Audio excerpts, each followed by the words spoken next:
Welcome to Our Girl Relationships.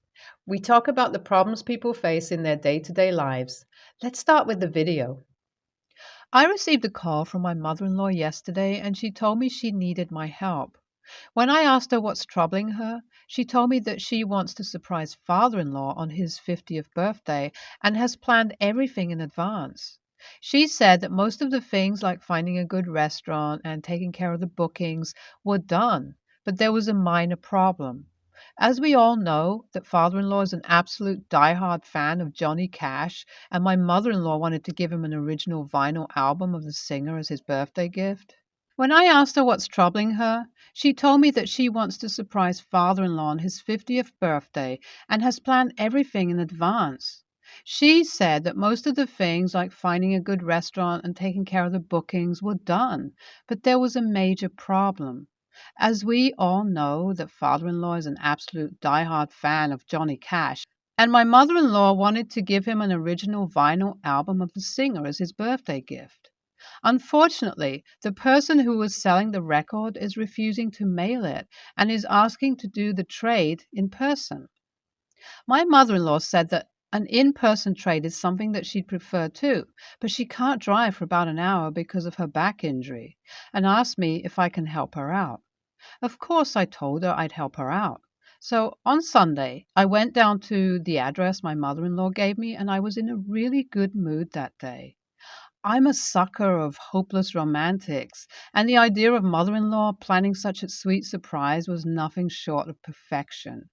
Especially because she told me this whole errand was top secret, and I felt like a cupid going on a secret mission of my own. That was until I reached the place mother-in-law mentioned and saw my brother-in-law there. The small bistro that my mother-in-law mentioned was nowhere like what she described. Instead of a busy retro-style cafe, I saw a fancy place with a bar station and round tables. One of the tables was fancily decorated, and while I was busy checking whether or not I got the address right, I saw brother-in-law in a corner sitting with my husband. As soon as I saw him, I knew my mother-in-law had lied to me. Why did she do that? I had no clue, but she did, and I wasn't in the mood to listen to any shit that'll come out of my brother-in-law's mouth. So I turned to walk away when my husband came running over and told me to hear him out. I asked him why in the world he was sitting with that man, and why would I ever listen to that jerk? My husband tried to distract me by saying I should take a look at the date he planned for us. He told me that brother-in-law rented the whole cafe and arranged a candlelit dinner with live music because he was sorry for his behavior and wanted to apologize. But I took one look at my brother-in-law's face, who was busy acting cute, like he just did something amazing for me, and I knew nothing about this whole situation was genuine. Actually, about 6 months ago on my birthday, we threw a big celebratory dinner for our families. It was my first birthday as a married woman, and I wanted my parents and my sister to be a part of my happiness. Because my family was coming, we also invited my in laws. Because my birthday was a day before Thanksgiving, we decided to celebrate Thanksgiving early and cooked the whole dinner along with turkey at home. Both our families came over early, and Mom and mother in law helped my husband with the dinner while I entertained everyone else. But my sister was tired and she excused herself to go and take a quick nap before dinner. When my husband informed me it'll be another hour or more until the food is ready, I opened the third bottle of wine and refilled everyone's glasses. Of course, it was a bad idea to drink on an almost empty stomach, and later I faced the consequences of my actions. When I went upstairs to wake my sister up because the dinner was ready, I found brother-in-law trying to get all handsy with my sister while she continuously said no and tried to push him away. He was obviously drunk, and when I pushed him away, he loudly said we have no sense of adventure. I was about to drag his ass out of my house and call my husband when my sister told me she doesn't want to create a scene in front of our parents on my birthday. I wanted to argue with her about her decision, but at that moment my priority was making sure not to do anything that would make things even more uncomfortable for her.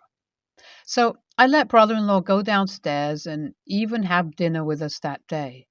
But in no way was he going to get a pass. And that very night, after everyone had left, I told my husband what had happened. He was taken aback by the situation and told me that he'll talk to his brother and make sure that he sincerely apologizes for what he did. That weekend, brother-in-law came over after my husband called him, and they talked about it while I was there. My husband told him that what he did on my birthday with my sister was inexcusable, and even if brother-in-law was drunk a little, he should have walked away the first time my sister said no. But all he said in response was that he was sorry for what he did, and if he had known we're that uptight about something that's not such a big deal, he would have kept his distance. That's when I kicked him out and made it clear to my husband that from that day on, that man isn't allowed in my house. And if my husband is going to support him, he can go out too. But my husband assured me that he agrees with my decision of going no contact with brother-in-law. We both thought he was an absolute embarrassment for the male species, and people like him deserve the worst. So I couldn't understand for what reason my husband would allow that shitty a-hole to even try and apologize now. Like it's been months. And what is it that he stands to gain by coming back in our life? I told my husband that even if he wants to say sorry, it's a little too late for that. There's no way that kind of man is coming back in my life for anywhere within 10 miles of me or my family. But my husband again asked me to give him a chance because he's his brother and what he did was under the influence. That's what made me see red. Under no circumstances is it right for anyone to use being drunk as an excuse for their shitty behavior, and my husband did just that. He practically said, "Excuse him, he's a drunk baby." So I told my husband that if he wants to associate with someone like brother-in-law, I don't want to see him either, and there's no need for him to come back home because I didn't have any space for either of them. But my husband did come home, and because I couldn't really lock him out of the house, I had to be content with locking him out of our bedroom. And since then, I'm also giving him a cold shoulder. Does that make me an a-hole? Am I overreacting? I called my mother-in-law today because now that I'm past processing the shock of finding my husband actually speaking on behalf of his brother and trying to convince me to forgive him, I was finally able to spare a thought for my mother-in-law, who must have been in on the whole thing. So I called her to demand an explanation for why she set me up like that. As far as our relationship was concerned, we were on great terms, and I refused to believe she knew about what brother-in-law did and still supported him and my husband. And thank God I tried to ask her instead of making assumptions in my head and being mad at her too. She told me that she had no idea about brother-in-law's involvement. She said that she was asked by my husband to make an excuse and send me to that cafe because he wanted to surprise me with a date. So she did exactly that. When she was done explaining herself, she asked me why am I reacting strongly to my brother-in-law being there, and I finally told her about the events of my birthday evening. After hearing about it, she was silent for so long that I thought I lost the network. When she finally said something, she told me that she is ashamed of her son's behavior and told me that I don't owe anyone forgiveness and she'd support me in whatever I decide to do. Y'all don't know how I ended up getting such a sweet mother-in-law, but I'm really grateful because hearing those words really made half of my stress disappear. So, it's been a week since I told you about what happened in my original post, and I'm amazed to see that almost half of you think I'm an a-hole for taking out my anger on my husband. I don't know what kind of world you're living in, but if my husband is going to ask me to forgive a possible abuser, then there's no way I'm going to bend the knee and agree with him. Also, we're still not talking. I did stop giving him the cold shoulder after talking to my mother-in-law, but when we sat down to discuss what we're feeling, he said that he feels like I owe him an apology. I controlled my temper there and asked him what exactly I owe him an apology for, because depending on his answer, I might not find a reason to scream my head off. But he said that as his partner, I should have at least given his brother a chance and acknowledged his genuine actions to make it up to me. That was the last straw for me. I told him how I don't owe my time to someone who forces themselves on girls and excuses it off as being drunk. And if he wants to support such behavior, then I don't think I can be with a man like him. And the most crucial point of it all was that I'm not the one brother-in-law should apologize to. He wronged my sister, and he didn't feel any remorse for his actions. In fact, he called us boring because we weren't a good sport in his game. That, in my dictionary, is the definition of an a-hole, and I can't associate with them. And after that, I told him to think about what he's saying because from that moment onward, our whole marriage depended on his mindset. I don't know whether I should laugh or cry. My husband and I started having problems because of brother-in-law, and somehow those problems seeped into our own relationship dynamic. The things that I found endearing about him now just irritate me, and the same thing is happening to him. He did say that he at least wanted to try to make our marriage work, but I just couldn't let go of the fact that he was supporting his brother. Finally, after 2 months of trying to exist in this marriage, we decided it's best to separate. Some things are beyond repair, and our marriage is one of those things. I'm sad about how things turned out, but I am kind of relieved too that I saw what kind of a man he was very early on. Next month, we would have celebrated our first wedding anniversary, but unfortunately now it's just a reminder of a disaster. NTA, not the a-hole, because the brother-in-law is a major jerk. And if your husband can't see it, then there's something wrong with your husband as well.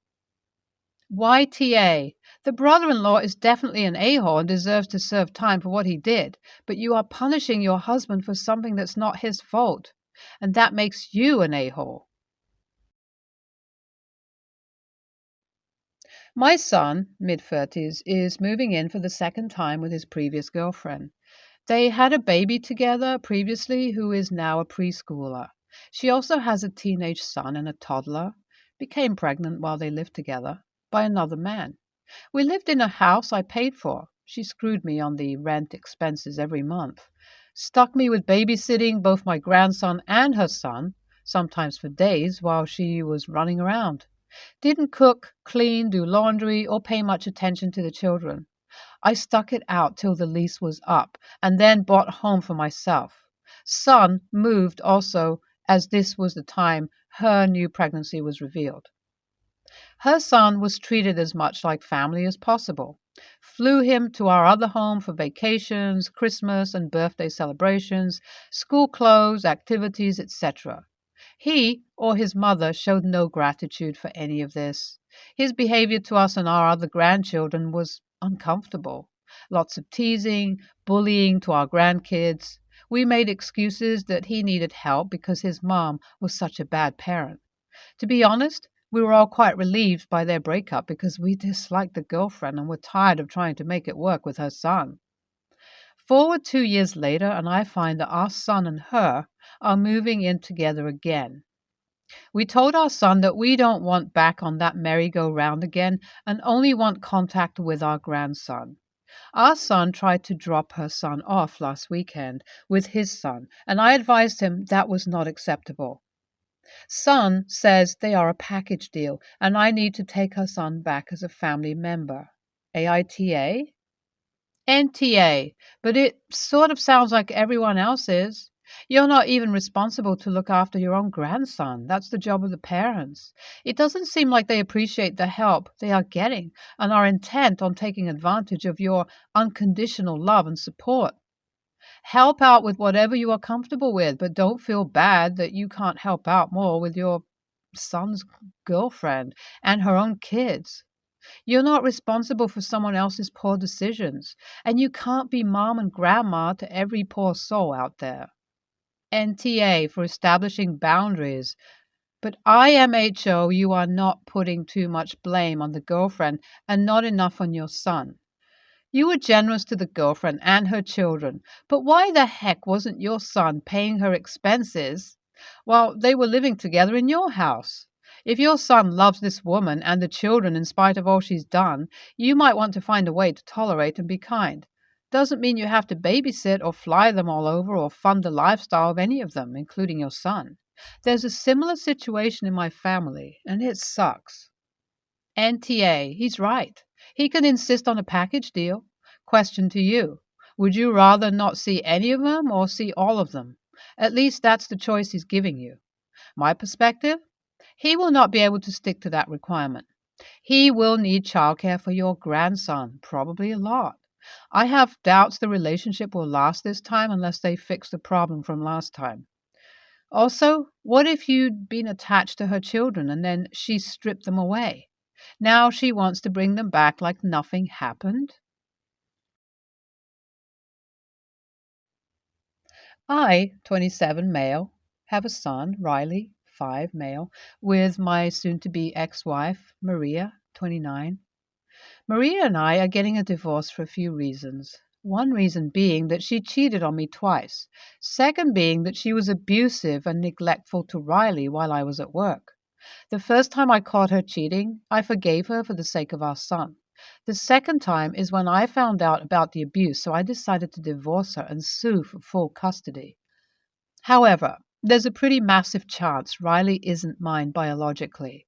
When Maria and I separated, she admitted to me that she was cheating on me with 2 men when Riley was conceived, and she only stayed with me because she didn't believe in abortions and she knew I'd step up. I don't care about who Riley's biological father is because I've been his dad for the past 5 years and everything I've achieved is because of him. I'm pretty successful now, but when Riley was conceived, I was a total loser. I sorted myself out and committed to my goals to be a good dad for him.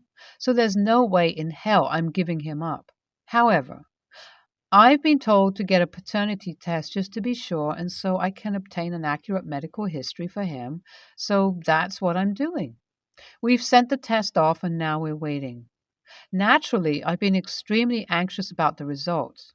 I'm finding myself comparing photos of myself and my family members as children with Riley, and my anxiety has manifested itself in impulse spending, mainly on my son. I've remodeled his bedroom, bought him a new bike, and a few other things. I got the bike delivered to my parents' house because I was at work, and when I went to pick it up, my mom asked me to stay for dinner, so I did. My dad was opening up the bike's box with Riley in the other room, and my brother-in-law, who was over with my sister and their kids, asked who had bought it. I said it was me, and he said, I don't know why you're spending so much on this kid that might not even be yours. Riley barely speaks English. His mother is Latina, and he was speech delayed. So he didn't understand, but everyone else was shocked. I immediately told him to shut the hell up, but he kept going. He said I should have sent Riley to live with his mom's parents until I got the results back, and started saying shit like Riley didn't even look like me. He said, and I quote, that bitch, his mother, cheated on you twice, and she had you raising her brat that wasn't yours. You're a loser, man. His biological father abandoned him when he was a kid. So I replied, your biological father didn't even stay to raise you. You're the last person who should be talking about this.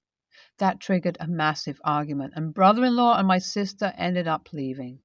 My sister called me a massive a-hole, and she's demanding that I apologize to her husband because apparently he's sensitive about his dad. My mom says I was right to bring it up because he was out of line, but my dad says I should have been the bigger person. AITA? NTA, this dude sounds awful. I understand your son wasn't aware of what was being said, but it still boggles the mind that brother-in-law not only said this, but said it in front of your boy. NTA, who cares if he's sensitive towards his dad? His dad left him and he's saying you should abandon your son. That is toxic. Be there for your son, whether he is yours biologically or not. He's still your son because of your bond and relationship. People adopt all the time. If he's not yours, maybe consider adoption. Although I think some places allow that, if the husband signed the birth papers, then the child is technically his, no matter who donated the sperm. So you should apologize because brother-in-law is sensitive about his dad. But your sister doesn't think you are sensitive about your son, perhaps not being biologically yours. Your sister is fine with her husband calling you names and calling a child who was present names, but you are the wrong one for putting him in his place. I'd ask your sister those questions, then block her and surround yourself only with those who support you. You are going through a lot. And tell your parents you can't be around sister and brother in law for a while because you have enough to deal with. NTA. And also, you are very cool for knowing what it actually means to be a father.